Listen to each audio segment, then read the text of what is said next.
Hello, one and all, and welcome to another episode of From the Cinema. I am your host, Josh Rudolph, and today I'll be reviewing one of the biggest horror films of the past few years, It Chapter 1, a movie about a clown demon that likes to eat children. Seriously, what's wrong with you all? It's a clown demon that eats kids. I don't get it.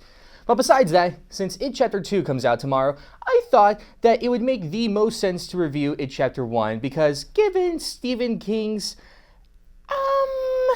let's just say interesting track record of adaptations, I would much rather review this than the Dark Tower movie.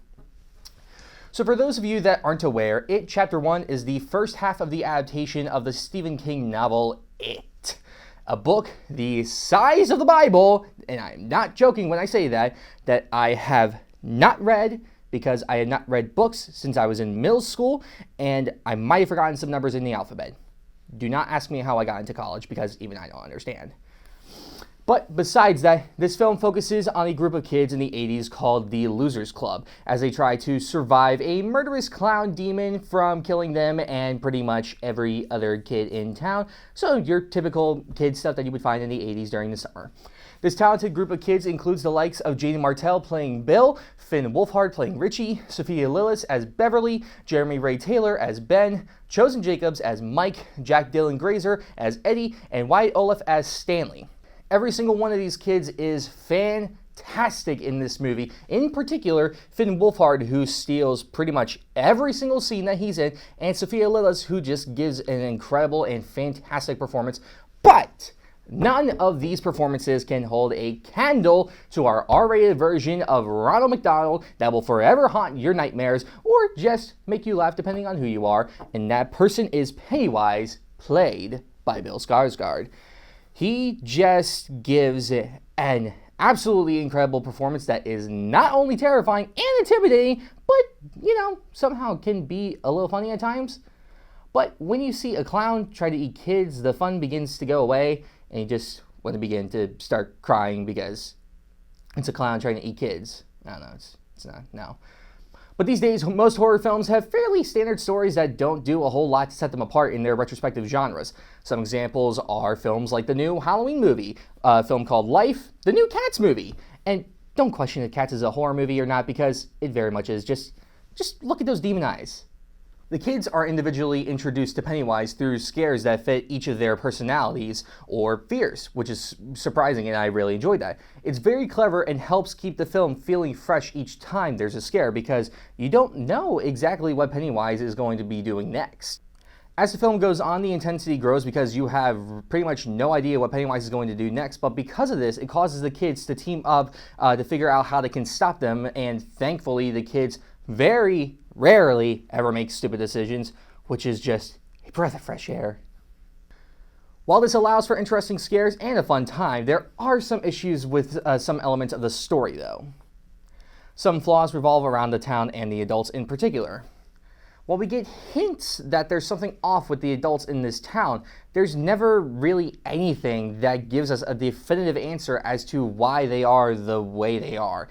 It just comes off as being a bit off, but it feels like it was intended to be a bigger thing, but it just never was. Hopefully this will be further explored in part 2. Not only that, but some of the main characters aren't even given that much to do at all in this. Characters that stand out in this case are Mike and Stanley. Mike shows up in the first 20 minutes and then disappears completely until a little over an hour into the movie. It kind of feels like the writers completely forgot about his character, and then we're like, oh, yeah, he's a person. I guess he should probably show up again. And then he just enters at a very random moment, and it just felt out of place. Stanley also is not given that much to do at all in the film. We see in the film that he's probably the most timid and scared out of the group to go and fight a clown demon that will eat their souls, which, sounds like a reasonable thing to be scared of. But what should have been an arc for him to become brave and not scared anymore, it just felt like nothing ever happened with his character and felt like a huge wasted opportunity. But it's not all doom and gloom for the gang. It's also scares for the gang. Hey, I know that sounds depressing, and it is for them, but for us, it's a whole lot of fun. And boy, does this film deliver on these scares. As I stated before, many of the scares revolve around Pennywise giving each kid scares that are attuned to them and only them. And even if you don't have the phobias and fears that many of them do, it's still delivered in a way that's unnerving and pretty scary. I will say that if you have a fear of clowns, don't watch this movie. Just don't. I think it's safe to say that if you have a fear of Ronald McDonald, you won't make it past 5 minutes of this movie. Despite the film having a budget of about $35 million, the use of practical and CGI effects work brilliantly to give us a villain that we can both fear but also can't wait to see again. Pennywise's makeup and costume are incredibly unsettling and looks fantastic, yet terrifying. The makeup and costume departments need to be commended for the work that they accomplished in this film.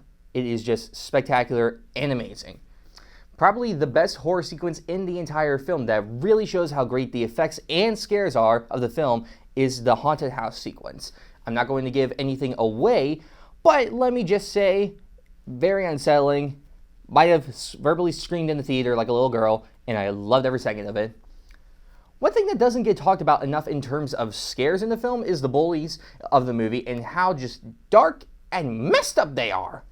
Let me just say that it is the psychopathic levels of bullying in this film, not Roderick from Diary of a Wimpy Kid levels of bullying, even though one of them looks like Roderick from that movie. I don't know, it's just a weird thing I noticed. But because of how dark and disturbing the bullies are, it made me very timid and scared whenever they would show up. And it's an interesting parallel because while I was looking forward to seeing an appearance from Pennywise in the film, I was not looking forward at all to the bullies showing up, which is a very interesting parallel.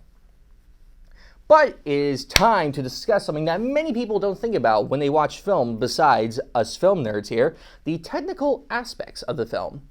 When it comes to the cinematography of the film and as well the editing, it is just spectacular. Every shot is carefully composed and thought out with enough hidden things lurking in the background to make your spine shiver and quiver and just all the wrong feelings in the world. But what really helps the cinematography is the lighting.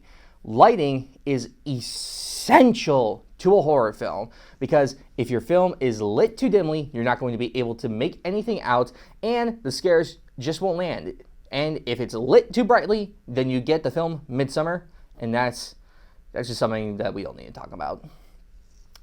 But the lighting in it is just spectacular. Every scare is hidden perfectly in the background just enough to make out what's there, and when you notice it, oh boy, does it work spectacularly. What also helps the scares land is the editing.